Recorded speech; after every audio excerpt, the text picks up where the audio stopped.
man, you're 68 and a half, Yeah. right? Yeah. And you're still doing the delivery yourself, the driving yourself, the most of the work yourself. How do you manage? If you are not using your body, you will feel you are old. You have to be in activity every day.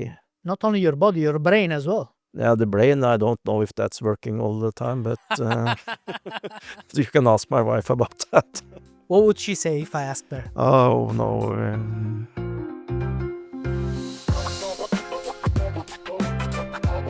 Chris, today we have a farmer coming. I'm looking forward to learn everything about farming and food and how it used to be back in the days. Let's do this. Ciao Atle, how are you? I'm fine, thank you. Give me a hand, give me a hand. DayOff was born from the simple idea of a bar conversation during a day off, with the goal to understand great people, the choices they've made, and their mindset. And with this approach, we are able to split the person from the personality. If you do enjoy the work we're doing here, hit the subscribe button and become part of the DayOff podcast community.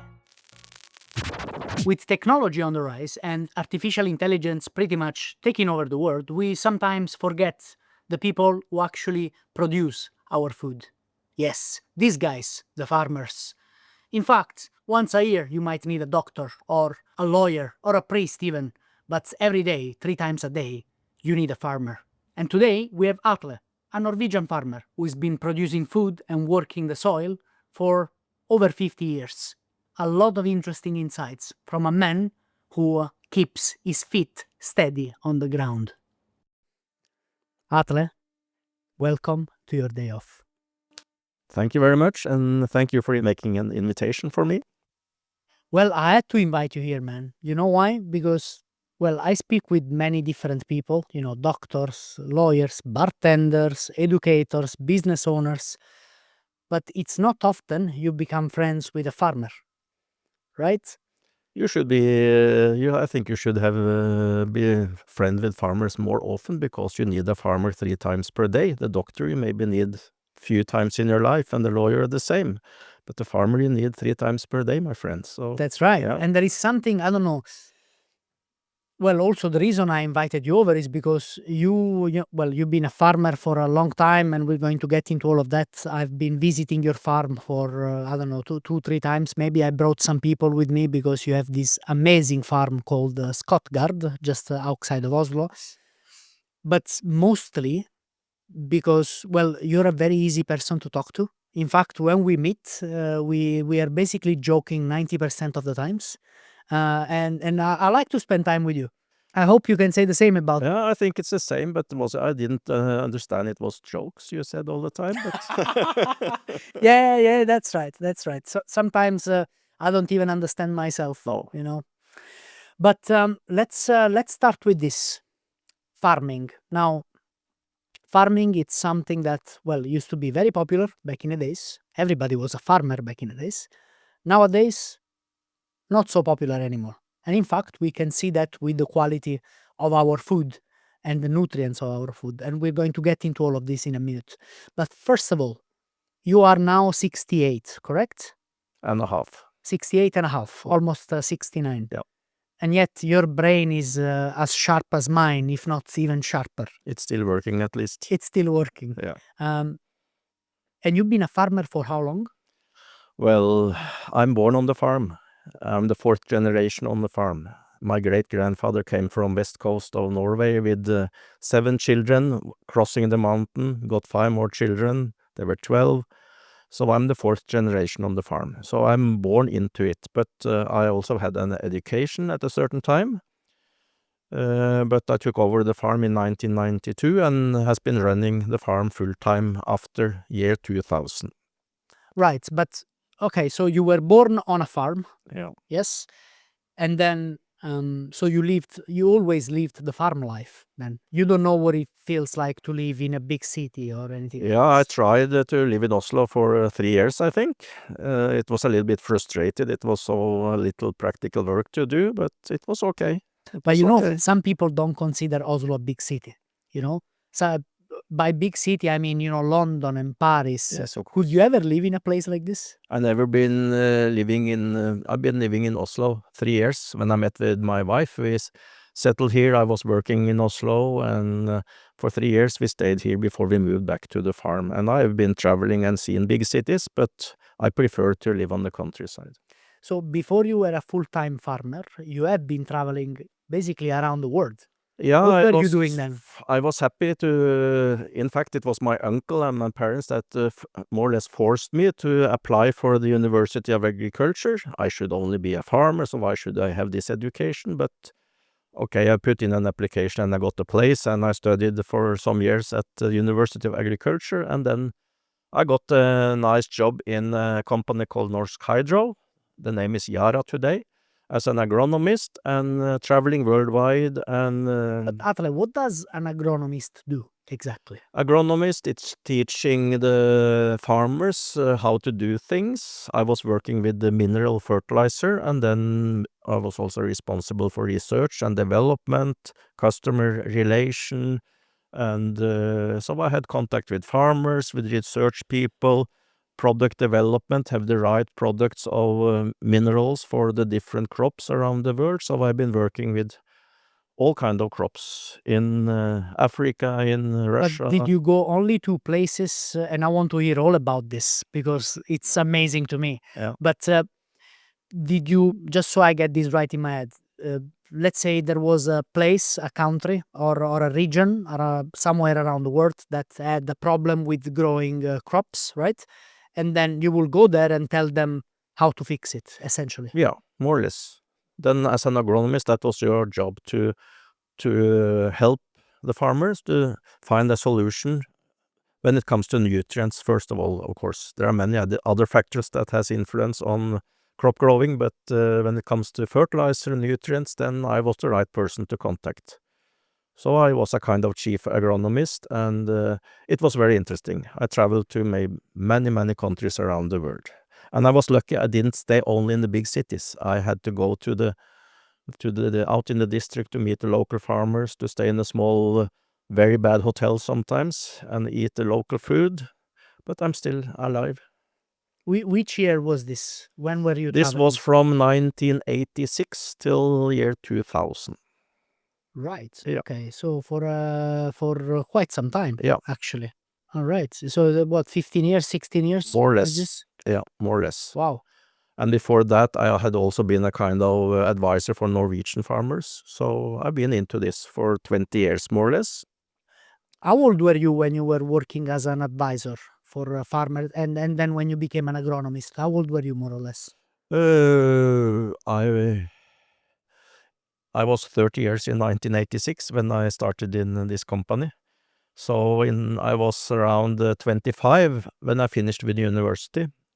And then I had more or less 20 years with work outside the farm or in the combination. I always been on the farm, helping my parents, my father, and also I took over the farm 8 years before I finished with this job. Right. So let's get into that. There is one thing I'm interested to hear. Because, well, you were about, let's say, between 25 and 30 years old when you were working as an agronomist, right? Yeah. When you started at the Yeah. beginning. And also you were consulting farmers in Norway. But isn't that a bit too young? I mean, what I want to say is this. Farmers usually are a bit of a more of an advanced age, right? And would they take advice from somebody younger than them, or was that a trouble for them? I don't think it was a problem because I had the knowledge from the university, but most of my knowledge came from my father. I learned from I was a little boy. I done the practical work, and when you have done the practical work, you have you can put the theoretical part into this practical world, and then you feel that this is not a big problem. But your father didn't want you to take the degree, or he just didn't understand Oh, yes. why you had to go and study? He wanted me to do that. He wanted He you to do wanted that. it. Okay, Yeah. all right. Yeah, either we should do that or we should try to do more on the farm, but I am happy that I did it, and I am happy that I see in the world, and I'm happy that I stopped to be a full-time farmer too. And then you took, well, a different route. At some point, you took over the farm, right? Yeah. Now, what made you stop? Because one could say, Atle, you had an amazing job. You were getting paid well. You were traveling the world. Yeah. You had everything one can wish for. Absolutely. Why would you just change everything? No, it was in the cards that I should take over the farm. Okay, So so that was they were expecting you. always the plan. So even if I had a good salary and I was traveling around the world on business class and it was nice, but when we got the child number 3 in 1998, my wife said, now you have to stay more at home. And that was, in fact, in time when it comes to our plan. So I stopped in year 2000, said goodbye to a nice salary, and wanted to be a farmer and work more and make less money, but have a good life. That sounds crazy. It's not crazy, it's very nice.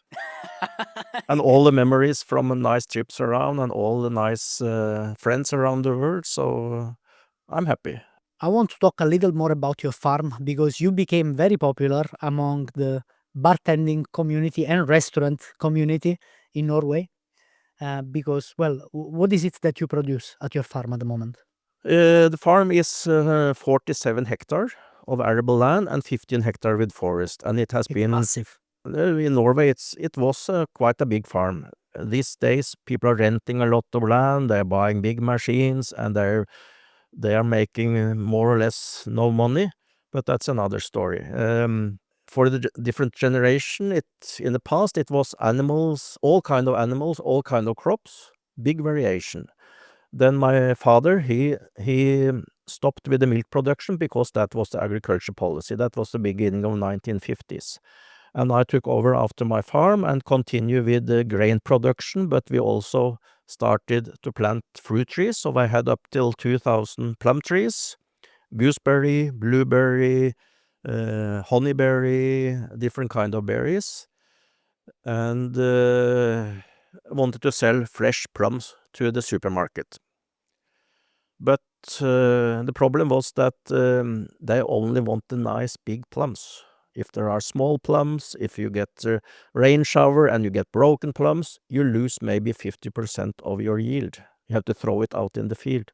And you don't like that. I don't like it. At the moment, we have no waste. We don't throw a single fruit or berry from the farm at all, because we are selling the good quality, but we keep the rest. We make juices, we make jam. I brought some present for you. That's the result out of the second sort fruit and berries, you So know. basically, with the things that are supposed to be thrown away, you take the things that the supermarket wouldn't buy. Yeah. Essentially, you Yeah. take them, you squeeze them, and you make juice. And I make more money out of this. So it financially makes sense. started with a mistake from my wife. It's not often that she do mistakes, but she did one mistake 20 years ago. She wanted to make some kind of plums with some juice, and she gave me the cup of the warm juice in a November day. It was cold and snowing, and It's cold and snowing even in August here. yeah, sometimes, yeah. But I said, it tastes like gløgg, because that's a kind of Christmas drink we are using in Norway. And I said, maybe we should start to use plummegløgg. Maybe we should produce it and try to sell it. So plum glog. Plumgløgg. And that was the start. And that... What's plum glog about? Let's explain. Plumgløgg is the juice from the plums. Yeah. With some added sugar and with different spices. Yeah, that makes this, it's very popular. I'm selling a lot on farmers market, and I also sell it to some restaurants and bars that make cocktails out of it and use it for different reasons. So that was the start, and then... Yeah, I just wanted to ask you first. I got thinking about this while you were talking. Before you said that the supermarket would only buy the big juicy plums. If a plum is a bit smaller, they wouldn't take it, for example. But is there a difference in terms of taste and also nutritional value between the big one and the small one? Maybe sometimes the smaller is better.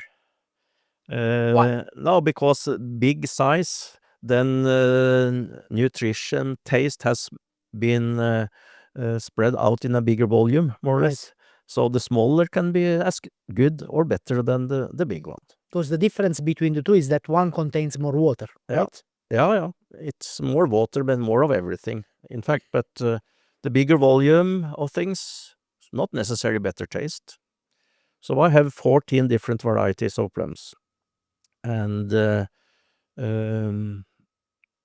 that's why I want to have labor for a long time. I don't want to just pick 2 days and then finish. I want to keep the labor during the summertime. And I also had a special kind of agreement with the supermarket I delivered to, that I should deliver ripened plums, ready to be eaten, picked from the tree, ready to be eaten, picked the same day, cooled down, and delivered in the night directly to the main warehouse. So I was driving in the night from my home to the big warehouse of this company. And because in the night you cannot pick, then you can do something else, So I was driving in the night, delivering in the plums, and I was one or out of 2 farmers, I think, that were allowed to deliver good quality plums. The other had to pick unripened plums. And then the supermarket... Why did they want No, unripened because plums? then they can keep it in the warehouse for a long time, that, and So the fruit doesn't mature on the tree, the right? best The fruit plums, would mature in their they case. will ripen more in a dark warehouse too, but the taste and everything It's will not not the same. will not be the same. Because the fruit is not Yeah. ripened on the tree. That's why. It can't be the same That's thing. true. That's true. But but that's not the reason you're popular among bartenders and chefs, right? No, I have a certain strategy, So What's your strategy? Tell me. no, first of all, we started with this plum glögg, and I started to go to farmers market and met with a lot of nice people in Oslo. Didn't sell much to the bars and restaurant in the beginning, but then in 2014 we tested out to make fruit wine on the farm, and I got some products and started to sell it in December 2016. Then I was contacted by Monica Berg at the bar called 𝒟𝒶𝓎𝗙𝗙 in Oslo. She wanted me to come and visit, and I went there in January after another meeting I had in the city, with a big box of all my products, and then there were 5, 6 bartenders, and the owner was there, Eunice, and they tasted, and since then they have bought my products. And I also visited restaurant Kontrast, met with Mikael Svensson, and he also, they tasted my wine, and they started to buy it, and they have been customers since then. What kind of wine is it that you produce? No, that I produce from elderflower wine. In fact, it got the prize as the best fruit wine in Norway this year. So Did I'm it? happy for that, yes. Congratulations. Thank you. You're buying dinner tonight. Yeah, maybe. And then I make one elderflower wine with 20% gooseberry. Okay. And the most famous and potential one is the ice plum wine. That's the kind of ice wine made from plums. It's a special way to do it. Yeah, how does that work exactly? Because No. I don't think people are familiar with ice wine production. No, normally it's from grapes, you see. That's right. But it's also possible to make it from fruit. So Because the fruit is actually frozen, right? yeah, you have to pick the ripened or unripened plums. So I pick different ripeness of the plums, different varieties, even with some botrytis, on the plums. Noble rot is called in Yeah. And All take right. it through destoner, take out the stones of the plums. The stones I'm selling to the best restaurants. They use the stones what's inside the stone in their food making. Okay. And then I freeze the juice and the fruit meat, freeze it in a big plastic tank. And then I take this out in January and let it stay outside, and variation in temperature start melting process. So the juice is coming out, the sweetest juice is coming out, the water is remaining as water. So that's more or less the process. When I get out what I need, I start the fermentation on this, and that's the beginning of the ice plum wine. And it's a great way to concentrate the sugar, the acids, and the flavors of the Yeah. plum and remove in the water. Yeah. But did you develop the recipe by yourself? No, I had help from a woman from Serbia. She has been helping many producers. She's very good. 𝒟𝒏𝓙𝗙 is her name. She has helped 𝒟𝒙, she has helped me, she had helped 𝒟𝒏𝓙 and others to These start. are other farmers. There are other farmers that has produced fruit wines. So we have still good relation, but I manage myself now.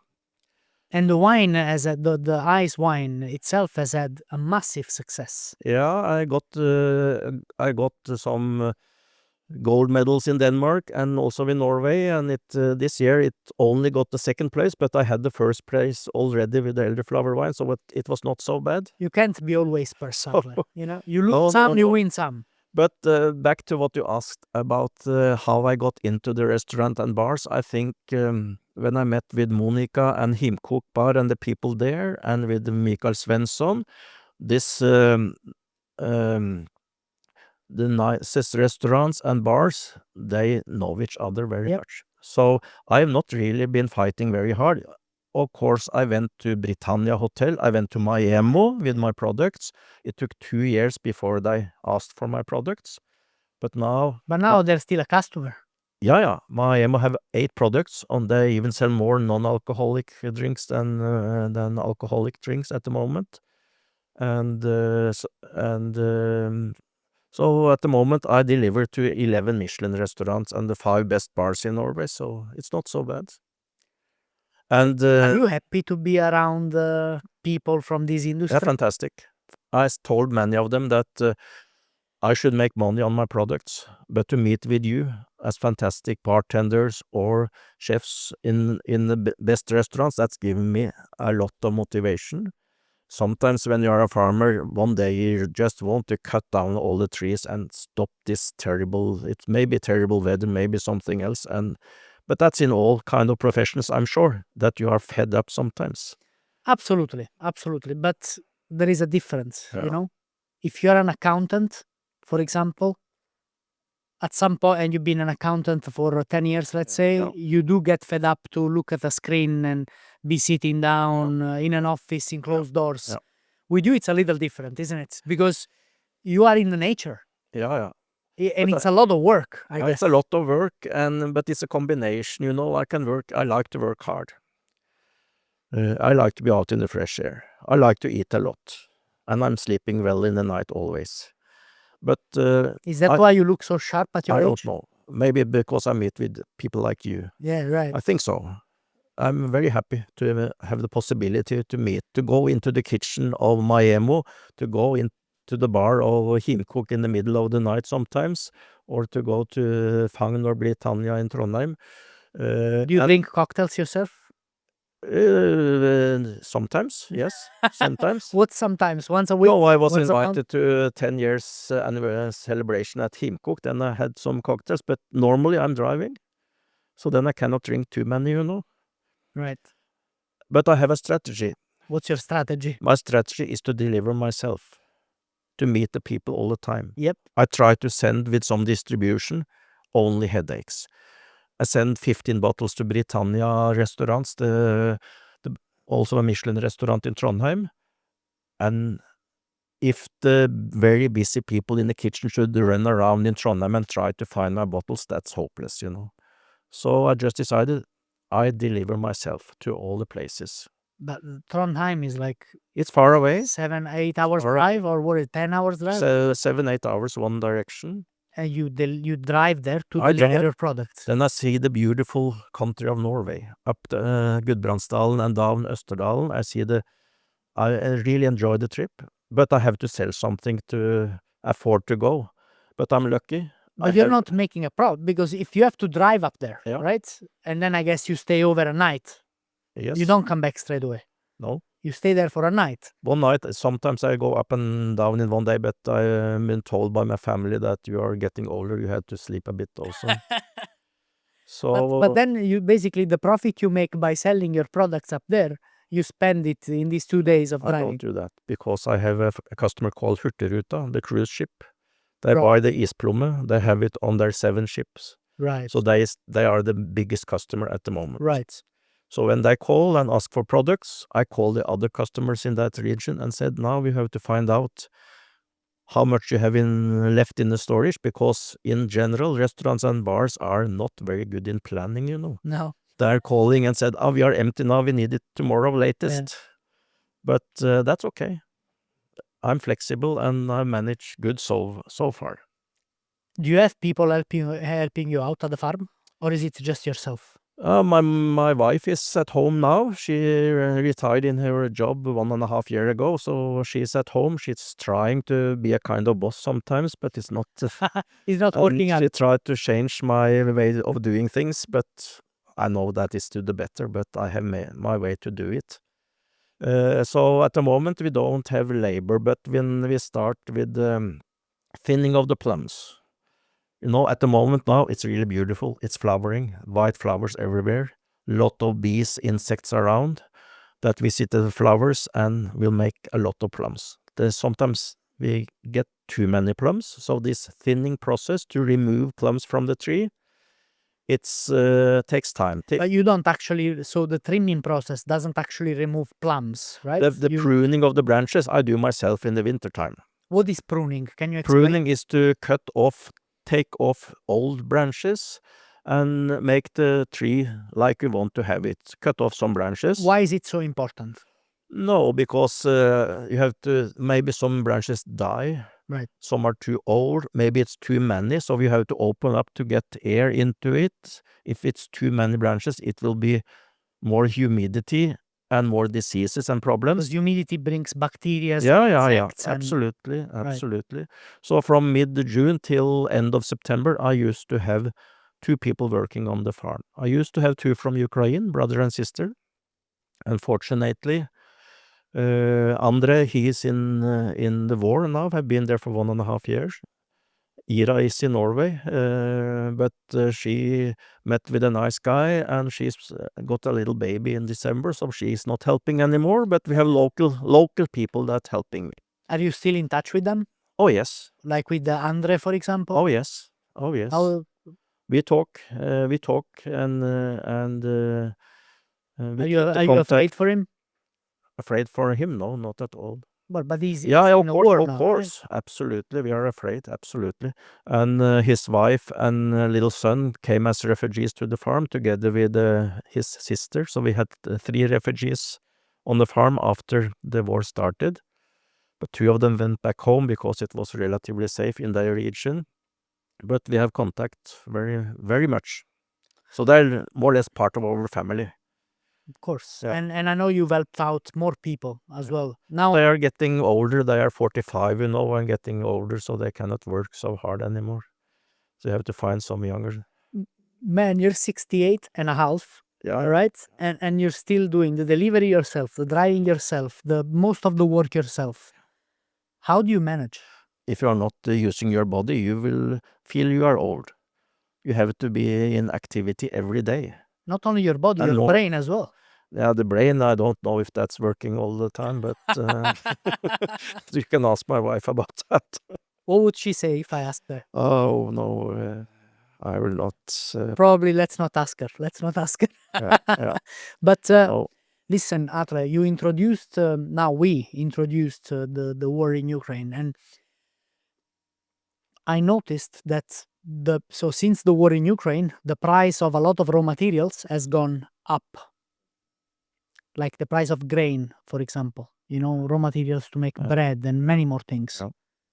Why is that? No, I think one reason is that Ukraine was regarded as the breadbasket of Europe in the past. This area, Ukraine, Russia, are the most important wheat producing area of the world. They have soil like paradise. The word. Of the world, yes. You have big areas other places, but they cannot take as high yields as in Ukraine and Russia. But what's so Because unique about the soil? No, they have this organic matter in the soil. It's fantastic soil, and they have more rainfall. If you compare to United States, they have yields like in the States like 2 tons per hectare. In Russia, Ukraine, you easily, without any inputs, get 4 tons per hectare, or much higher if you do it more professionally. So when the war started, that was one reason why the prices went up, of course. And then, Because all of a sudden they're not producing as much anymore, right? not as much as before. And And therefore, if there Ma- is less available of something, the price goes yeah. up. But when the war started, the shops in Ukraine get empty of food after 2-3 days. But it was filled up again because Ukraine has 70% of their area as agriculture land, and even if the wars continue for 20 years, they will have enough food. Meaning they produce, they're enough self-sufficient Yeah, in terms of production. and another thing is that the people there, they have been used to difficult times before, and it's very normal that a family has a kind of dacha, a small house on the countryside with a small piece of land, so they are used to grow crops and take care of all what they produce. Really. Is it the And same that for will- Norway? No, not at all.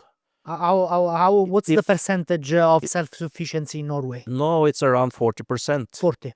And if a war had happened here, the shops would be empty of food after 2 days, and it would not been filled up again if the infrastructure and everything was destroyed, because we don't have anything compared to Finland. Finland, they store maybe 80% of their annual consumption of wheat for making bread.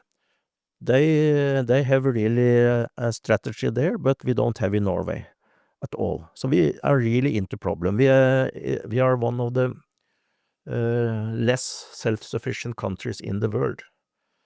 We have a lot of money, but we cannot eat money. We have to eat food. Food and water is number one, you know. If you don't have food and water, you cannot be a bartender, or you cannot you cannot be a doctor either. First of all, you have to fill up your stomach, and then you can do your job.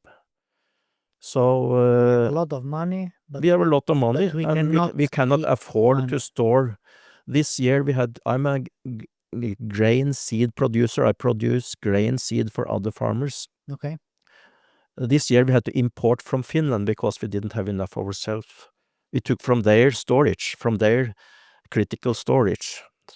Atle, isn't, of course, and you have way more experience than anybody I know on this, isn't agriculture in any country, or let me rephrase that, shouldn't agriculture in any country be the primary concern of a government?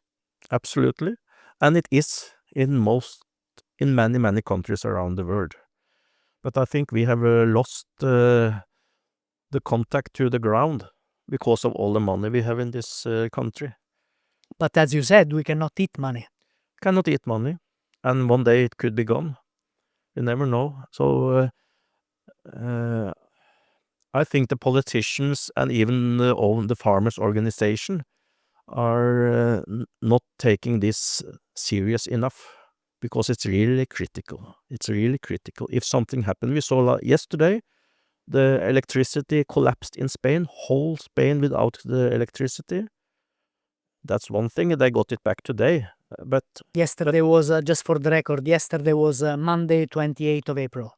Yeah. So the electricity just collapsed. yeah, in Spain, yes, and part of Portugal and other countries around, and I didn't know really the reason, so I don't know. So So Norway is only 40% self-sufficient. But now, well, they have now a kind of target to reach 50% within some years. how much is enough then? No, how much is enough? It's you should produce as much as possible, and maybe you should also. We are self-sufficient in milk and meat and dairy products. We are not. We could be self-sufficient in grain, in wheat, making bread, but we are not.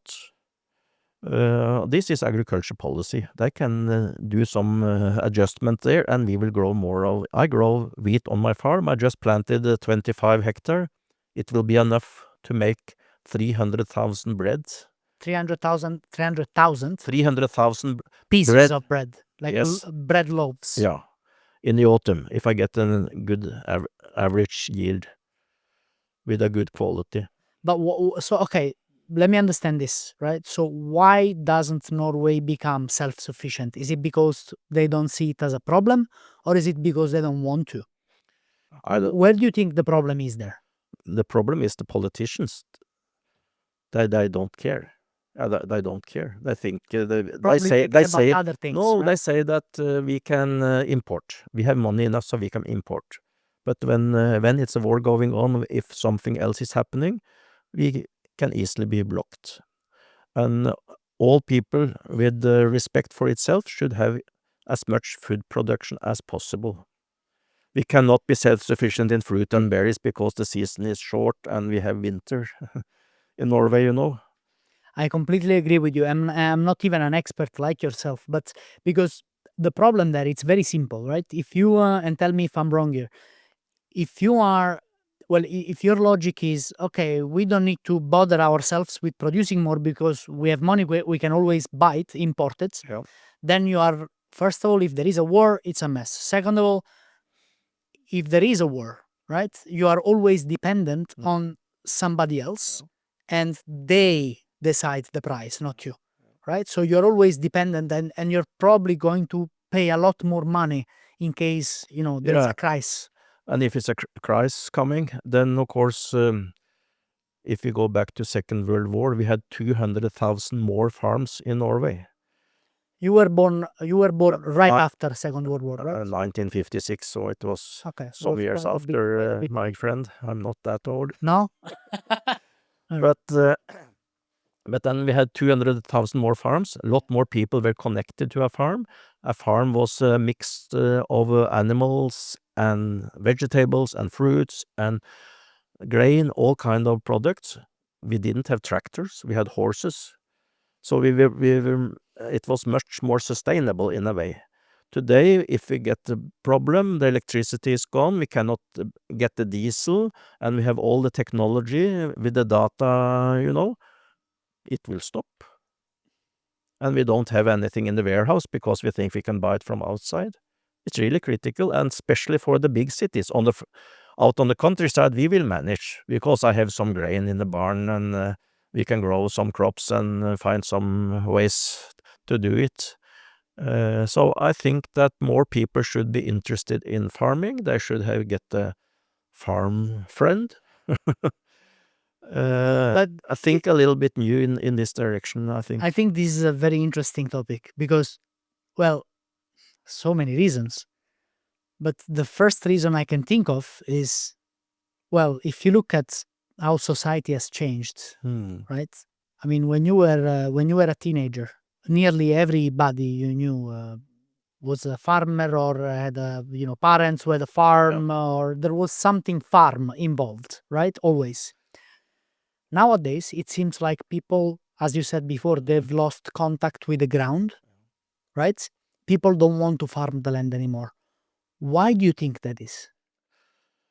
I think I can take an example of myself then, because when I was a young boy, I participated in a lot of the work on the farm, because at that time the machinery was much smaller. It took a long time to do the planting in the spring.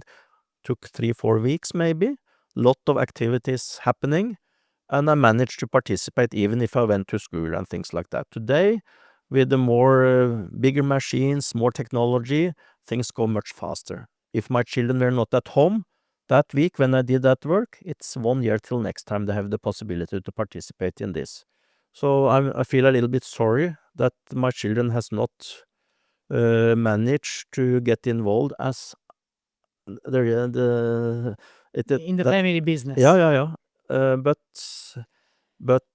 And Norway is a fantastic country, We use so little chemicals in our agriculture, so little antibiotics for the animals. Maybe we are the best country in the world when it comes to really real food that you can trust. We have seen diseases, we have seen problems elsewhere, and that has to do with the climate also. When it's warmer, you have to use maybe more chemicals to stop diseases, things like that. And when the industry takes over in some countries, they use more antibiotics, they use hormones to make the animals grow much faster, because they make very little money per kilo of what they produce. So the faster they can produce it, the more money they can make. So it's a crazy world. That's why I only eat grass. I know you only eat grass, and No, but Going back to the original question, why do you think we have lost so much contact with the ground? Now, you brought an example with your kids, but this is actually a global issue, I think. Yeah, but it's also a general development, that less people are involved in agriculture. People are going to the city. They want to have a better job and hope and better life. And not so much before. It was a lot of hard work on the farm. It's still hard work,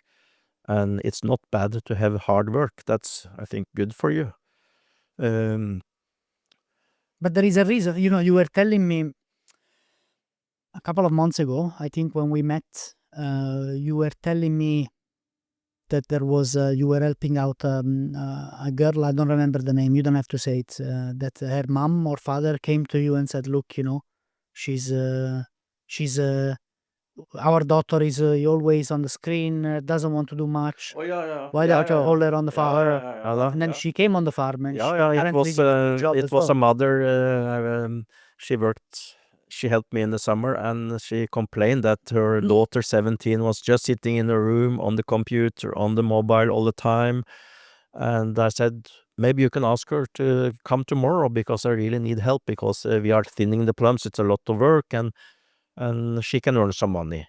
And next day she came, and I asked her, you want to go together with your mother and the other, or you want to go alone? She wanted to go alone. And I found a row of plum trees that were relatively easy to handle, because when you have young people, you should not kill them the first day. No, of course. No. So I found this, and when she finished her work, and then she got her payment, and I thought she had taken too much away. But I didn't say that to her.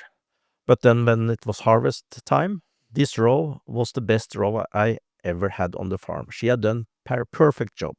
And I went to them and told her, and I met her in the grocery store, and I told her, you did such a fantastic job, and she was really happy. So after this, I decided every year I want to take a young person to my farm to show them and to learn them a little bit practical work. I think that's important for all people, to do some practical work and to succeed, or maybe to fail, but at least you know that you can manage. That's right. Yeah. And I think there is a certain satisfaction Yeah. in, I don't know, doing manual work, Yeah. right? Because you can see the results that you've created with your own hands. Yeah. Whereas in the world we live now, everything is digital, Yeah. cameras and lights, and everything is virtual, Yeah. right? Yeah. And that's why we've lost a bit contact with that. But I think, Atle, let me ask you this. In regards to the topic we are talking about now, do you think the generation today, people today, are a bit weaker, maybe? I think the young people today are fantastic people. Okay. And I meet a lot of people when I go to farmers market. And You're not talking just about me. Okay. no, I'm not talking about you now, Felicia. That's another story. No, but their interest is there. But let them try to do something. It's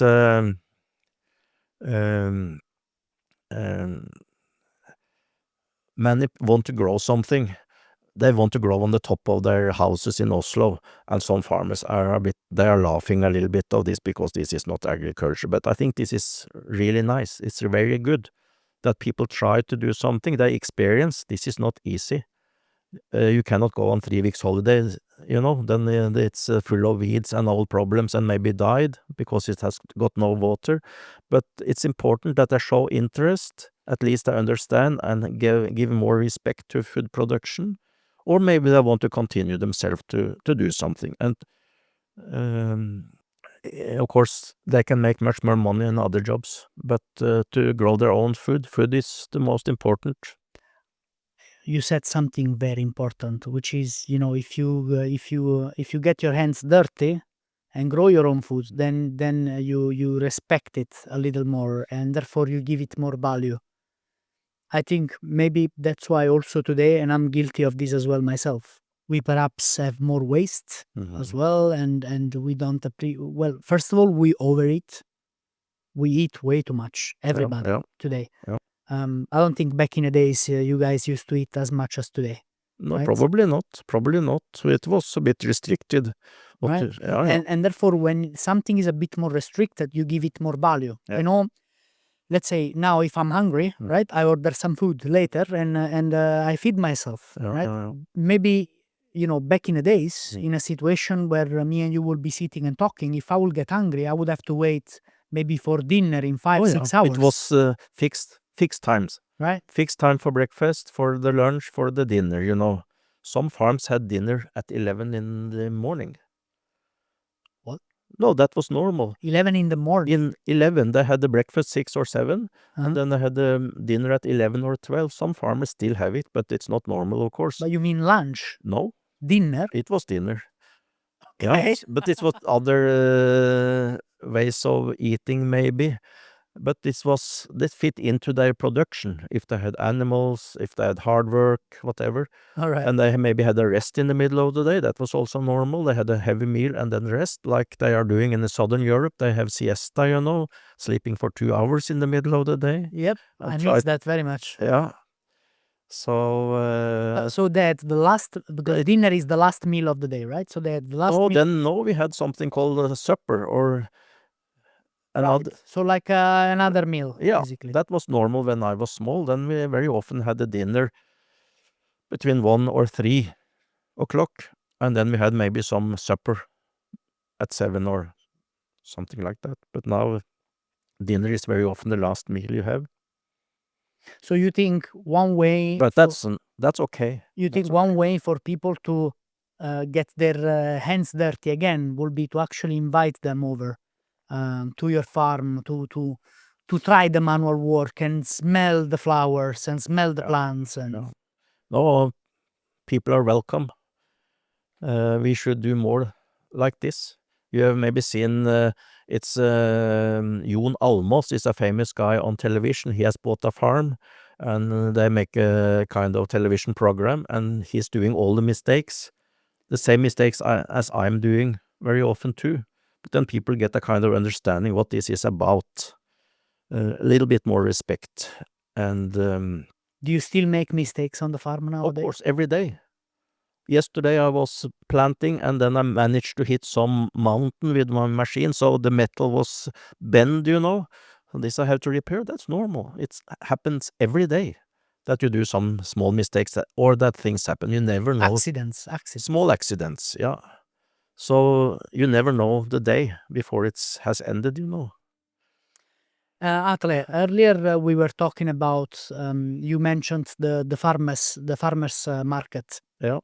Where you go basically every week or almost every week. No, I go there from end of August and up till Christmas time, because But every this week. farmers market, not in the autumn, every week, more or less. So last year I participated in 35 days farmers market, up at 4:30 in the morning, warm up my 𝒟𝒏𝓙𝗙, fill up the car, go to Oslo, put up the tent, the tables, be ready to sell to the nice people in Oslo from 10 to 4 or something, and take it down and go home. But you don't work with supermarkets anymore. No, I stopped to deliver. I delivered my plums to Coop, one of the supermarket chains. They treated me very nice. But you know, the wholesaler of fruit and vegetables and berries in Norway are owned by the big supermarket chains. So in fact, I don't want to be a slave of the supermarkets and their price strategy and all this. So when the season starts with the plums, then normally it has been imported cheap plums from outside to make pressure on over prices from the start. And it's a lot of headaches. That's And I don't, the other way around. I stopped because I'm getting older and I should maybe produce a little bit less, according to my wife again, but I'm not doing, I'm working in even more now. I cut down half of the orchard with the plums and say to the supermarket, I will stop to deliver to you now. We have had a good relation during these 20 years, but now I'm stopping. Because we don't get respect from the supermarket. They are only thinking money in their own pocket. They are not thinking of the producer. I can take an example. I'm growing grain, nice wheat to make bread. And 1 kilo of wheat, my father got 3.30 in 1985. If you have followed the price up till today, the price should have been 10 kroner for 1 kilo of wheat. 1 kilo of wheat, you can make 2 bread. 2 pieces of bread. Yeah, you can make 2 pieces of bread. I get 5 kroner for 2 pieces of bread. And the shop, and when you buy 2 bread, it's between 80 and 100 kroner. So even if we had given the raw material for the bread for free, the price in the shop would have been exactly the same. Wow. Exactly the same. Jeez. Yeah, because the supermarket, they take So out... they pay they you take 5 out the- kroners, right? They know that you make good salary as a bartender, so they put up the prices as high as you can afford to buy it. But they pay you 5 kroners, right? Per Yeah. kilo of Yeah. wheat. If I have the good quality. And from that kilo of wheat, how many bread loaves can you make? 2, 2. And then 1 bread loaf, they sell it for what? around 40 kroner. 40 kroner. So from 1 kilo, Yeah. they make basically 80 kroner, From 100 from kroners 30 to 50 kroner per per loaf. one bread. Yeah. Wow. But of course, the milling industry should have their money, the baking industry and the supermarket, all of them should make money, of course, but still from 5 kroner up till 100 kroner, there are some possibilities there. If I could get half a kroner more, 10% more on the price, it would help me, but I don't think it should influence the end price so much. No, because you don't want it to be too expensive for the consumer either.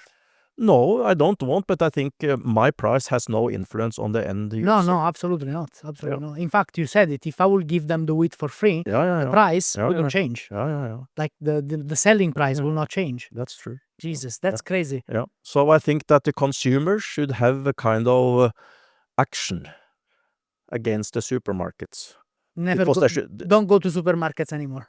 Yeah, they have to do that, of course, but they should not accept this situation. Okay. When I just get 5 kroner for, and they have to pay 100, where has all the money gone? I know where it has gone. In their pockets. In some pockets, some few pockets. I also got something, of course. Yeah, for sure. Yeah. But then, the case of wheat and bread, it's an isolated case. But then they can also, with plums, for example, they can import plums, right? And that's always been very weird to me, right? Can you explain me something? How is it possible that something imported costs less than something produced 30 kilometers from here? If you go to southern part of Italy, Uh-huh. the cost of labor is probably much less than here. Not probably, definitely. Yes, we follow the rules. I pay my labor. Last year I paid them 200 kroner per hour. That's the minimum wage is around 150, but I pay them 200 because they deserve it. And when you import very cheap, it has always been produced with very cheap labor. Like all the things we get from China too, with very, very cheap labor. That's why the price is so low here. And another thing, when it comes to some products like fruit, berries, meat maybe, if it's some overproduction in a country, they have to get rid of this. If I have some tons of plums at home, I have to get rid of it in a certain time. Or I can make juice and things like that, but most farmers cannot do that. So they have to get rid of it, and then they maybe sometimes sell it to a price lower than the cost.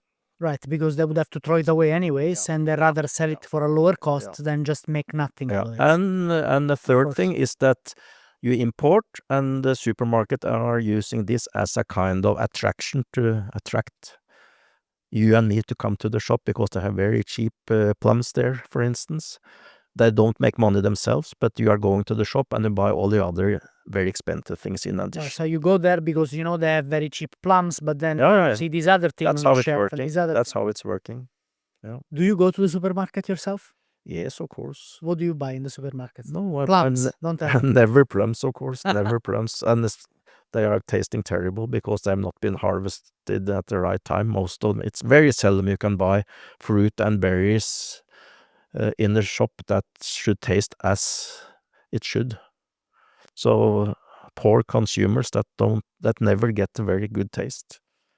So what do you buy in the supermarket? No, I buy what we need at home, of course. But I also buy quite a lot on farmers market from my friends there. Some are meat producers, some are producing vegetables, others, and we buy a little bit from each other too, because we know this is really good quality. Animals has been treated nice, like all animals in Norway are treated very nice. Before they're killed. But Yeah, but I can tell you that animals in Norway, they have a better life than most of the people in the world. but you know, Atle, with me you cannot talk about this because I know. it's a very controversial topic. We can But take that another time. because in the end they get slaughtered anyways. But Yeah, you know, yeah. that's my point of view. I understand. I think I respect all kind of trends there. I know you do. Yeah. I know you do. I just for me it's I don't know. Then we're gonna move on. But to me, isn't it much worse to kill an animal who has had a good life? Yeah, of course. I can tell you when I was a small child, we had some animals on the farm, and before Christmas, some animals should be killed, and we were hiding in the house. We didn't want to see this. I felt it was terrible, but that was the way to get food, and that has always Back been in the like days this. was a different story. You know, Yeah. today you have factory farming. And like this what do they call it? Factory farming, yes. Yeah, more or less, but it's not really factory farming in Norway. It's still very, very small, even if it's growing. I don't like this kind of development, and there are entrepreneurs more or less taking over the agriculture in Norway, growing on big, big area, having too many animals, and we will get less and less farmers, and that's not good. When are you inviting me to your farm for a You are vegetable dinner? vegetable dinner. Oh, well, you are always welcome, Felicia. You are always welcome, and we will manage to make something nice for you. You already did. I Yeah, came and yeah. you make jams and stuff, and I Okay. loved it. I loved Yeah, it. yeah. But Atle, have you ever been to Napoli? I don't think so. I know you've been to Italy because been to Italy. your son-in-law is Italian. He's actually. Italian from Venice.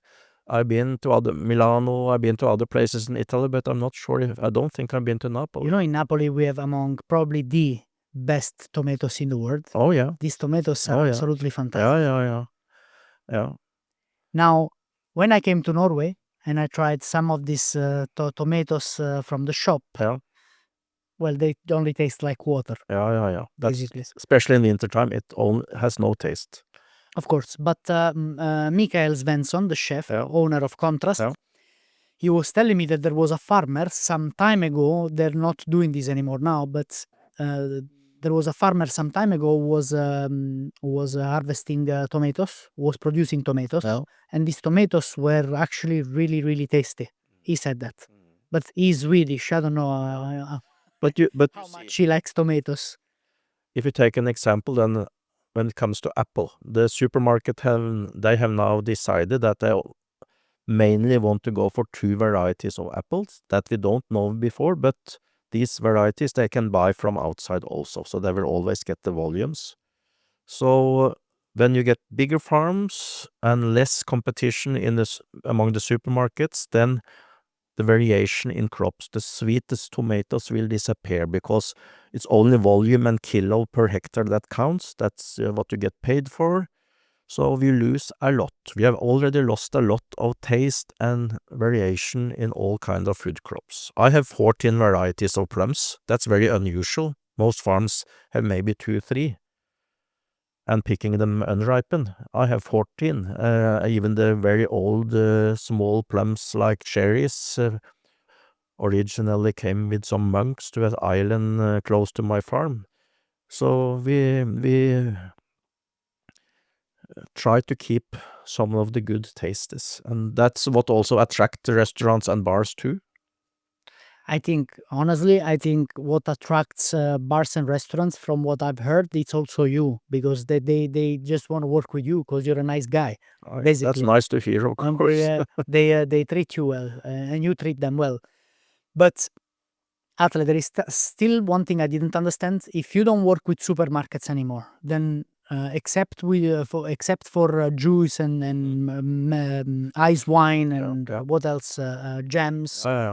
How do you make money? No, because I used to deliver up till 20 tons of plums to the supermarket before. But now I cut down half of the orchard, so potentially still 10 tons of plums. Okay, right. So you still work with them, but much less. No, I don't work with them at all. Then explain to me, because I'm No, confused. because now I try to sell on farmers market, new ways of selling, more straight directly to the consumers. Farmers market, something called 𝒟𝒴𝓙𝗙, that's means fair trade, or selling directly to you. You order on the internet, we meet somewhere and you get your things. You have already paid. Or people can visit my farm. So there are many ways to do it. It's a little bit more work, but you have to do something too. So, but I'm in a position that if I don't manage to sell all the first variety, I can still make juices or wine out of it. Right. My point is, now you work directly with the consumer. Yeah. Basically. Yeah. And that's much better for you. Are It's you happy with that choice? I get better price, but of course it's more effort to sell the volume. It takes more time. So if you are relatively big in fruit or berries, you have to deal with the wholesalers and the supermarket in one or another way, because it will not be possible to do it as I'm doing. Of course, but you are But happy in the future, with more contact to people in the city, maybe you invite for one weekend, you can come and pick your plums. There are self-picking, that's also very popular, to bring your family, so the small children can pick from the tree. It's fantastic. Some can climb the tree. I used to invite one school class to the farm, so they could pick one box. They should weigh it and check the weight was right, so they learned something. The boys filled up their pockets too, of course, and eating as much as they wanted. So that's an experience, some practical experience that is important, but now they are not doing it because they have not time. They have to have more theory in the school, so they cannot do practical things anymore. But as my wife said, you should have lived 100 years ago. But I think there are some values from that time too, that we have to focus a little bit on, because before it goes crazy. Yeah, and that's what I want to say. I mean, I don't know how to put this, but do you think small farmers like you in 50, 100 years from now will completely disappear? I hope not, and I don't think so. You don't think so? Okay. I don't think so, because I think can be a change. I think the world, you see what has happened last few, 3, 4, 5 years now, with the pandemic, with the war, with everything, and people get more focus on what is important in life, to have a good life, to have food on the table, things like that. And I hope that the young people will be more involved in agriculture, and our beautiful country, without farms around, it will not be beautiful anymore. It will be forest everywhere. So it's very important that we have farms up around in the country, and then it should be certain policy, maybe like in Switzerland, they have special subsidies to some farms to have animals, to keep the farm open. Maybe it's not profitable, but they get enough money to still continue. Because it's not only food production, it's also self-sufficiency. It's making the country nice for the tourists. They are quite important for Norway. They don't want to drive up and down the valleys if there were no farms anymore. What should farms they look at? make it more beautiful. Yeah. And romantic. Yeah. No, Do you think politicians from 50 to 100 years from now will understand the importance of farming? They have to, because they need the food on the table 3 times per day. They should. Just like me and you. Yeah, I hope they will not only buy some tablets. I hope they will still eat food. I hope so. Do any of your kids ever come and help you at the farm? Oh, yes. All I of them. call them kids, but they're grown up. No, the oldest is 35 and the youngest is 26. So you have two daughters and a son. Yeah, right? And your son is, where is he now? At the moment, he's up in the mountain repairing an old cabin from 1910. Okay. But he's in the Interesting he's Tuesday. in the Air Force, and he's the one that at the moment show most interest in the farm. And I told my children that So he's in the military. military, yeah. Right. He's a kind of technical coordinator in the checking that the Russians keep on their side and the others on the other side and things like that. So All right. it's interesting job. Important role, yes. Absolutely. Where is he based, if I can ask? He's based up in Evenes, close to Narvik, up in northern Norway. Oh, so in the northern Norway. Yeah, in northern Norway. So And your two daughters, what do they do? Well, one is a full-time mom, I guess. she's full-time mama at the moment, but she's working with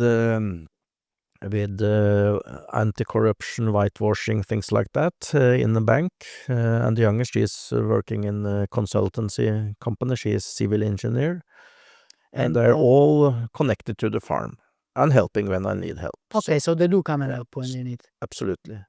Atle, let me ask you something. When you've been to visit Alberto, your son-in-law's family in Venice, Yeah.